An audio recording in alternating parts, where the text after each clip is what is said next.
Hello everyone.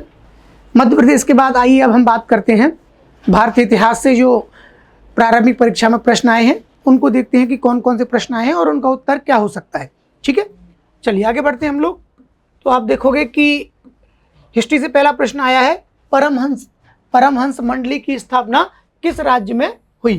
तो ये प्रश्न बहुत महत्वपूर्ण है और मैं बता दूं आपको कि ये प्रश्न भारत में जो सामाजिक धार्मिक सुधार आंदोलन चले उन्हीं सामाजिक धार्मिक सुधार आंदोलनों में से एक प्रश्न है। और इस प्रश्न में क्या पूछा है उसने कि स्थापना किस राज्य में हुई। पहली बात तो मैं आपको बता दूं कि परमहंस मंडली ये एक सामाजिक धार्मिक सुधार आंदोलन है और ये जो है 1840 के आसपास 1840 ईस्वी के आसपास प्रारंभ किया गया था। और गोपाल हरि देशमुख, उनका पूरा नाम था गोपाल हरि देशमुख, उनके द्वारा मूलतः ये आंदोलन प्रारंभ हुआ था। और इसमें आप देखोगे कि समाज में जो बुराइयां थी, चाहे आप देखोगे पुरोहितवाद था, चाहे आप जाति प्रथा थी, अस्पृश्यता थी, मूर्ति पूजा थी, इनका विरोध किया और सामाजिक समानता की उन्होंने बात कही। ये जो आंदोलन है मध्य प्रदेश के ये जो आंदोलन है वो आपके भारत में कहाँ से प्रारंभ हुआ था? महाराष्ट्र से प्रारंभ हुआ था। तो इसका उत्तर क्या हो जाएगा आपका? सी उसका उत्तर हो जाएगा। उड़ीसा नहीं होगा, बंगाल नहीं होगा, बिहार नहीं होगा, इसका उत्तर क्या हो जाएगा आपका? महाराष्ट्र, यानी सी उत्तर इसका सही है। चलिए आगे बात करें हम, विजयनगर साम्राज्य की स्थापना किस वर्ष हुई। अब आपको मालूम है कि विजयनगर साम्राज्य आपका, जो आपने हम्पी का नाम सुना होगा, वहीं पर आपका बहुत बड़ा एक मध्यकाल में एक साम्राज्य था विजयनगर साम्राज्य। और विजयनगर साम्राज्य की स्थापना आपको मालूम है कि हरिहर और बुक्का नामक दो भाई थे, उन्होंने की थी। और इसकी जो है स्थापना कब हुई थी आपकी? 1336 एडी में हुई थी, ध्यान रखेंगे आप। तो इसका उत्तर क्या हो जाएगा? ए इसका उत्तर हो जाएगा। और आपको मालूम है कि जो आपका विजयनगर साम्राज्य की एक महान शासक हुई जिनका नाम था कृष्णदेव राय का नाम आपने सुना होगा। बाबर ने अपनी पुस्तक में भी कृष्णदेव राय का उल्लेख किया है। और आप देखोगे कृष्णदेव राय आपका कला संस्कृति के भी धनी थे। उन्होंने हजारा मंदिर, विठल स्वामी मंदिर का निर्माण करवाया। और आप देखोगे कि उन्होंने अष्टदिग्गज उनके दरबार में थे। तो इस प्रकार आप देखोगे 1336 में हरिहर और बुक्का द्वारा स्थापित राज्य था। ठीक है, तो इसका उत्तर क्या हो जाएगा? ए, यानी कि 1336 एडी। ठीक है, आगे बढ़ते हैं। नेक्स्ट अगला प्रश्न, भारत छोड़ो आंदोलन किस तिथि को शुरू हुआ। देखिए हमारा जो राष्ट्रीय नेशनल मूवमेंट हमारा जो चला उसमें गांधी जी का बहुत बड़ा योगदान रहा। गांधी जी ने आप देखोगे आपका न केवल किसानों के लिए, न केवल श्रमिकों के लिए, न केवल आप देखोगे कि आपका हरिजनों के लिए, बल्कि पूरे भारत पर आज़ादी दिलाने के लिए 3 बड़े नेशनल मूवमेंट उन्होंने चलाए, जिनमें असहयोग आंदोलन, सविनय अवज्ञा आंदोलन, भारत छोड़ो आंदोलन, और भी उनके आंदोलन थे। इनमें भारत छोड़ो आंदोलन बहुत ही महत्वपूर्ण आंदोलन था। 1942 में ये प्रारंभ हुआ और इसी में उन्होंने आप देखोगे कि आपका करो या मरो का क्या दिया था? नारा दिया था। पहले आप देखोगे 7 अगस्त को ग्वालियर टैंक मैदान पर जो है इसकी मंजूरी ली गई और आपका बर्दा प्रस्ताव प्रारंभ हुआ। और फिर 7 अगस्त के बाद 9 अगस्त को ये क्या हुआ? आपका प्रारंभ हुआ। ठीक है, तो इसका उत्तर क्या हो जाएगा? बी, 9 अगस्त। इसका उत्तर क्या सही है आपका? 9 अगस्त, बी उत्तर इसका एकदम सही है।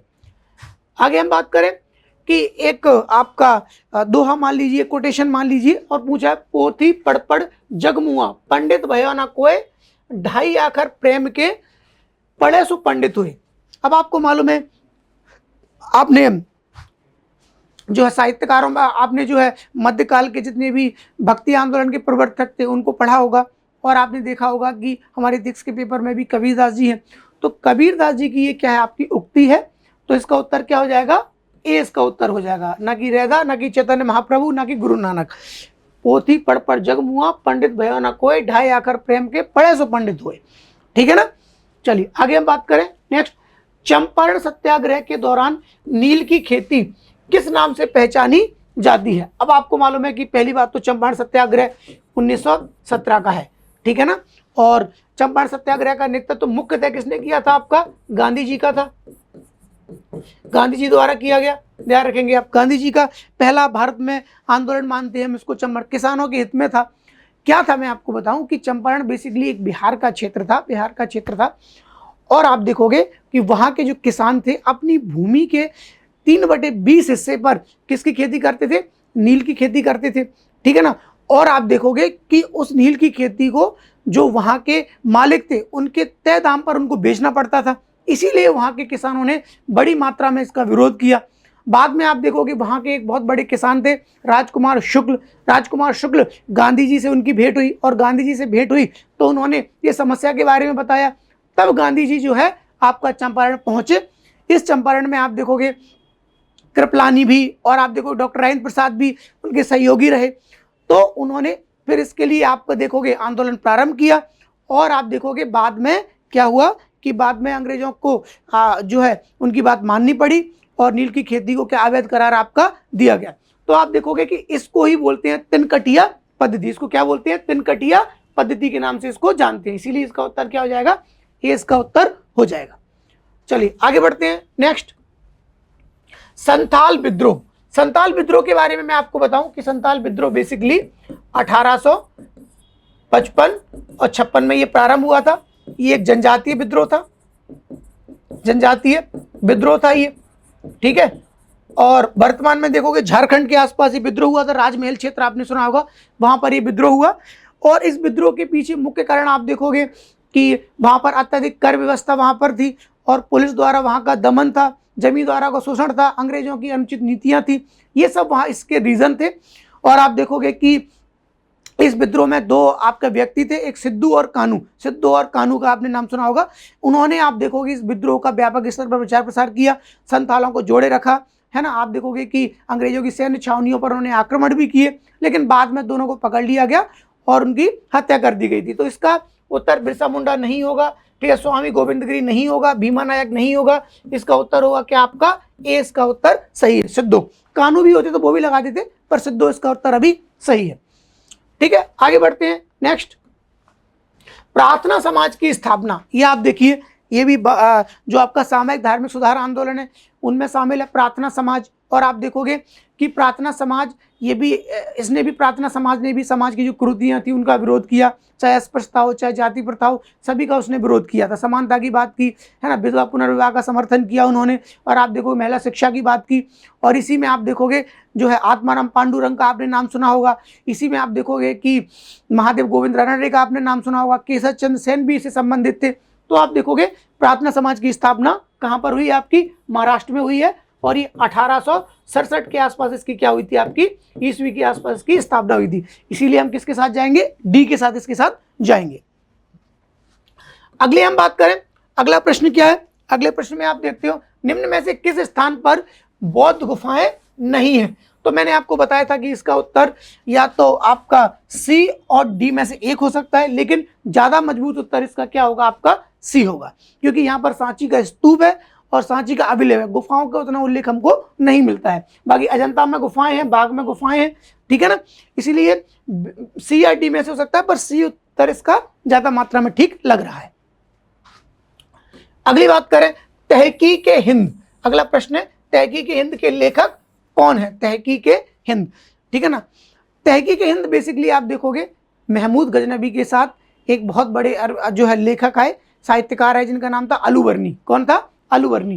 तो अलूवर्नी की क्या है? आपकी ये पुस्तक है, इसीलिए हम इसके उत्तर सी के साथ जाएंगे, सी अलूवर्नी, है ना। तहकीक हिंद। अब देखिए अलूवर्नी से दो प्रश्न आए इस बार, एक एमपी हिस्ट्री से संबंधित है और एक इंडियन हिस्ट्री से संबंधित है, ठीक है। इसका उत्तर क्या हो जाएगा? सी हो जाएगा, ठीक है ना। और ये जो तहकीक हिंद है, इसमें जो राजपूत शासक है उनकी भौगोलिक सामाजिक आर्थिक दशा का इन्होंने वर्णन किया, और भी चीजों का इन्होंने वर्णन किया है। आगे हम बात करें, परंपरा के अनुसार अलवार और नैनार अलवार और नैनार संतों की संख्या कितनी थी? देखिए ये अलवार और नैनार संत आपको मालूम है दक्षिण भारत के हैं, और भारत में वास्तव में आप देखोगे भक्ति आंदोलन का उदय इन्हीं के द्वारा हुआ। किसके द्वारा? अलवार और नैनार संतों के द्वारा भक्ति आंदोलन का क्या हुआ? आपका उदय हुआ। और आप ध्यान रखोगे कि अलवार बेसिकली क्या थे? आपके वैष्णव संत से, और नैनार जो थे वो आपके शैव संत थे। ध्यान रखना, शैव धर्म को मानने वाले, भगवान शिव को मानने वाले। नैना और जो अलवार थे वो आप देखोगे भगवान विष्णु को मानते थे। और इनकी संख्या कितनी? 62 व 63, यानी ए इसका उत्तर क्या है? आपका सही है। जो आपके 12 हैं, सॉरी जो 12 हैं वो आपके अलवार है, और 63 जो है वो नैनार है। इसीलिए 12 और 63, कहीं कहीं पर आप देखोगे 13 भी मिल जाती है आपको, तो ठीक है 12 और 63, यानी कि इसका ए उत्तर आपका क्या है? एकदम सही है। ठीक है, चलिए तो ये प्रश्न आप देखोगे कहां से थे, आपके हिस्ट्री के थे। लगभग हिस्ट्री के सारे प्रश्न आपके ठोस रूप में एनसीईआरटी से हमको प्राप्त हो चुके हैं। ठीक है, आगे के प्रश्नों के लिए आप क्या करें, वेट करें, तब तक की अपनी तैयारी को जारी रखें।